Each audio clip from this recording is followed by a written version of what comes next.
to my channel. നമ്മുടെ പഴയ window A സിയുടെ സ്ഥാനം നിന്ന് സ്പ്ലിറ്റ് എ സിയും സെൻട്രലൈസ്ഡ് എ സിയൊക്കെ കൈയടക്കി കഴിഞ്ഞിരിക്കുന്നു അല്ലേ. അപ്പം നമ്മുടെ ഈ പഴയ വിൻഡോ എ സി എങ്ങനെ പുനരുപയോഗിക്കാം എന്നൊരു വീഡിയോ ആയിട്ടാണ് ഞാൻ എത്തിയിരിക്കുന്നത്. അപ്പം അതിനു മുന്നേ നിങ്ങൾ ആദ്യമായിട്ടാണ് എൻ്റെ ചാനൽ കാണണമെങ്കിൽ ചാനൽ ഒന്ന് സബ്സ്ക്രൈബ് ചെയ്യുക, വീഡിയോ ഇഷ്ടമായ ലൈക്ക് ചെയ്യുക, മറ്റുള്ളവർക്ക് വേണ്ടിയിട്ടൊന്ന് ഷെയർ ചെയ്ത് കൊടുക്കുക. അപ്പോൾ വീഡിയോ കാണാം. അച്ഛൻ്റെ പരീക്ഷണത്തിനായിട്ടുള്ള തേങ്ങ പൊതിക്കുകയാണ്.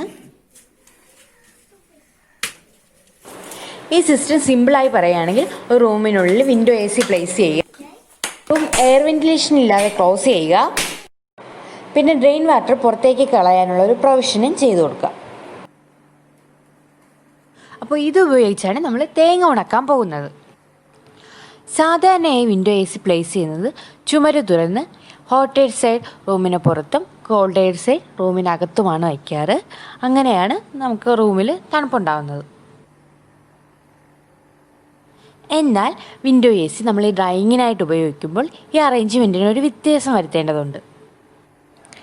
എ സി നമ്മളിപ്പോൾ കാണുന്നത് പോലെ മുഴുവനായിട്ടും ഡ്രൈയിങ് റൂമിനകത്ത് തന്നെ പ്ലേസ് ചെയ്യണം. എ സിയുടെ ഹോട്ട് എയർ സൈഡ് ഉണക്കേണ്ട സാധനങ്ങളെ ഫേസ് ചെയ്തും അതുപോലെ കോൾഡ് എയർ സൈഡ് ഒരു ചുമരിനെ ഫേസ് ചെയ്തും നമുക്ക് പ്ലേസ് ചെയ്യാം.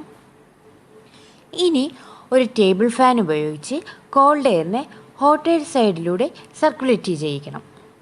അപ്പോൾ നമുക്കൊരു ലോ RH ഉള്ള ഹോട്ട് എയർ കിട്ടുന്നതാണ്. ഈ ലോ RH ഉള്ള ഹോട്ട് എയർ ഉണക്കേണ്ട സാധനത്തിന് പുറത്ത് തട്ടി മോയ്സ്ചർ കണ്ടൻറ്റ് അബ്സോർബ് ചെയ്യുന്നു. സ്വാഭാവികമായും ഈ എയർ കോൾഡ് എയർ സൈഡിൻ്റെ റിട്ടേൺ എയർ ഗ്രില്ലിലേക്ക് പോകുന്നതാണ്. ഇത് കൂളിംഗ് കോയിലിൽ തട്ടി തണുക്കുകയും ഉണക്കേണ്ട സാധനത്തിൽ നിന്നും അബ്സോർബ് ചെയ്ത മോയ്സ്ചർ കണ്ടൻസ് ചെയ്ത് വെള്ളമായി മാറുകയും ചെയ്യുന്നു. ഈ ഡ്രെയിൻ വാട്ടർ റൂമിനകത്ത് വീഴാതെ ബക്കറ്റിൽ ശേഖരിക്കാം. പൈപ്പ് ചെയ്ത് പുറത്തു കളയുന്നതാണ് ഏറ്റവും നല്ലത്. റൂം പ്രോപ്പറായി സീൽ ചെയ്ത് ഡ്രെയിൻ വാട്ടർ പൈപ്പ് ചെയ്ത് പുറത്തു കളഞ്ഞാൽ 35 to 45% RH കിട്ടും. ഇനി ഇത് നമ്മളൊരു കൊമേഴ്ഷ്യൽ സിസ്റ്റത്തിലാണ് ചെയ്യുന്നതെങ്കിൽ 20 to 35% RH കിട്ടും. സ്റ്റാക്ക് ചെയ്യുമ്പോൾ ശ്രദ്ധിക്കേണ്ട ഒരു കാര്യം, 50 കിലോ തേങ്ങ വരെ 36 മണിക്കൂർ കൊണ്ട് ഉണക്കാൻ ഒരു 1 TR എ സി മതിയാകും. എന്നാൽ കൂടുതൽ ക്വാണ്ടിറ്റി ഉണ്ടെങ്കിൽ അതിനനുസരിച്ച് എ സിയുടെ കപ്പാസിറ്റിയും കൂട്ടിക്കൊടുക്കണം. 8 മുതൽ 12 മണിക്കൂർ കൊണ്ട് തേങ്ങയിൽ നിന്നും ചിരട്ട ഇളക്കിയെടുക്കാം. ഇതിപ്പോൾ റൂമിന് പുറത്തെ ടെമ്പറേച്ചറും RH റീഡിങ്ങുമാണ് കാണിച്ചിരിക്കുന്നത്. ഇനി നമുക്ക് റൂമിനുള്ളിൽ എത്രയാണെന്ന് നോക്കാം.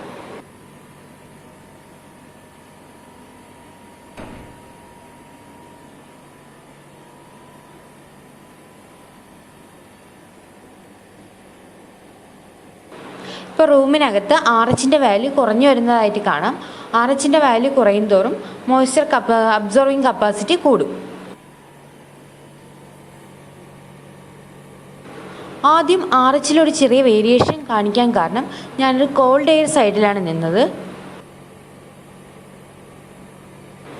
ഇപ്പോൾ പ്രോപ്പറായി RH വാല്യൂ കുറഞ്ഞു വരുന്നുണ്ട്.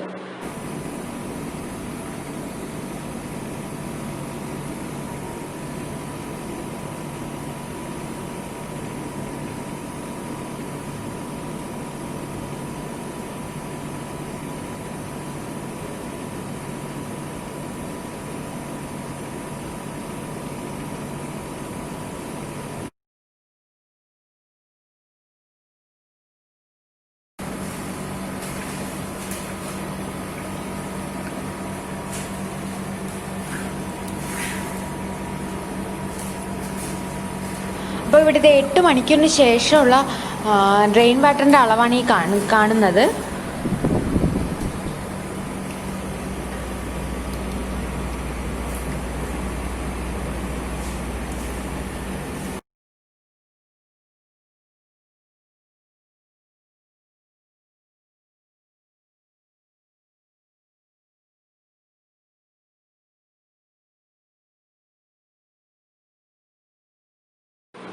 തേങ്ങ അപ്പോഴേ ഒരു ചിരട്ടയിൽ നിന്ന് വിട്ട് വരുന്ന പരുവമായിട്ടുണ്ട്.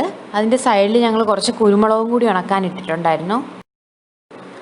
സാധാരണ നമ്മൾ സൂര്യപ്രകാശത്തിലാണ് ഇത് ഉണക്കുന്നതെങ്കിൽ ഒരു 2 ദിവസത്തെ ഉണക്കെങ്കിലും വേണ്ടി വരും. ഇതിപ്പോൾ നമുക്ക് ഒരു ദിവസത്തെ ഉണക്ക് പോലും ആവശ്യമായിട്ട് വന്നിട്ടില്ല.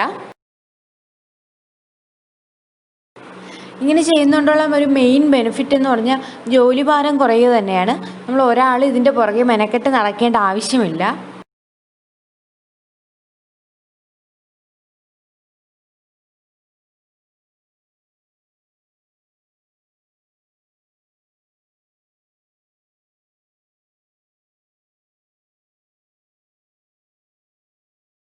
അത് ഇവിടെ കുരുമുളക് നന്നായി ഉണക്കി കിട്ടിയിട്ടുണ്ട്. ഇനി ആ കുരുമുളക് മാറ്റിയിട്ട് അവിടെ കുറച്ച് മരിച്ചിനി ഉണക്കാനിടാൻ പോവുകയാണ്.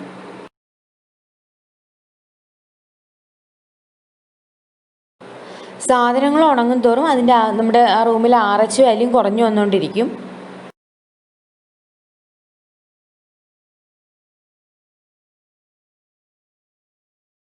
ഇത് ഒരു ദിവസം കൊണ്ട് തന്നെ നമുക്ക് തേങ്ങ ചിരട്ടയിൽ നിന്ന് മാറ്റിയെടുക്കാം.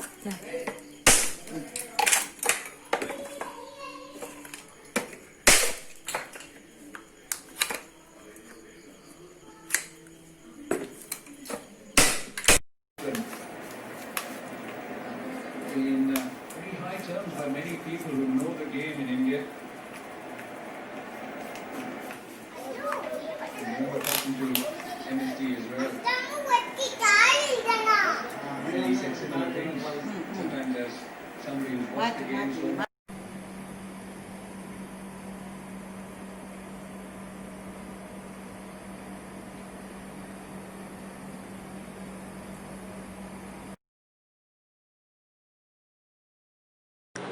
കറക്റ്റ് ഒരു 36 മണിക്കൂർ കഴിയുമ്പോഴത്തേക്കും തേങ്ങ നമുക്ക് നന്നായി ഉണങ്ങി കിട്ടും. കൈ കൊണ്ട് ഒടിക്കുമ്പോഴത്തേക്ക് അതിൻ്റെ പരുവത്തിന് ഒടിഞ്ഞ് കിട്ടുന്നുണ്ട്. കൊപ്ര ഇങ്ങനെ ഒടിക്കുന്ന സമയത്ത് ചെറിയൊരു സൗണ്ടോടുകൂടി ഒടിയുന്ന അതാണ് ഈ കൊപ്ര ഉണങ്ങിയെന്നുള്ളൊരു പരുവം. ഈ ഡ്രെയിൻ വാട്ടർ ഇടയ്ക്കിടയ്ക്ക് ചേഞ്ച് ചെയ്തുകൊണ്ടിരിക്കണം.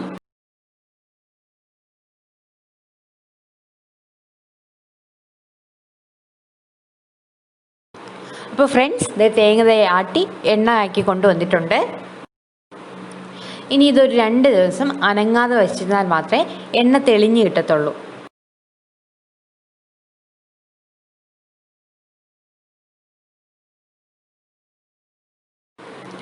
കൊപ്ര ആട്ടുമ്പോൾ കിട്ടുന്ന ബൈ പ്രോഡക്റ്റായ തേങ്ങാ പിണ്ണാക്കാണിത്. ഇത് നമുക്കും ചെറുതായിട്ട് കഴിക്കാം, പശുവിനും കോഴിക്കും ഒക്കെ നല്ലതാണ്. കൊമേഴ്ഷ്യലായിട്ട് ഒരു ഡക്റ്റബിൾ AC ഉപയോഗിച്ച് ഡ്രൈയിങ് ചേമ്പർ എങ്ങനെ ഉണ്ടാക്കാമെന്നുള്ളതിന് ഒരു രൂപരേഖയാണിത്. കൊമേഴ്ഷ്യലായി ഡിസൈൻ ചെയ്ത് ഡ്രൈയിങ് ടൈം കുറയുന്നതാണ്. ഔട്ട്ഡോർ യൂണിറ്റ് ഫ്ലോർ ലെവലിൽ വയ്ക്കുക. ഇൻഡോർ യൂണിറ്റ് സീലിംഗ് ലെവലിൽ വെച്ച് ഡക്റ്റ് ചെയ്ത് കോൾഡ് എയർ ഔട്ട്ഡോർ യൂണിറ്റിന് നൽകുക.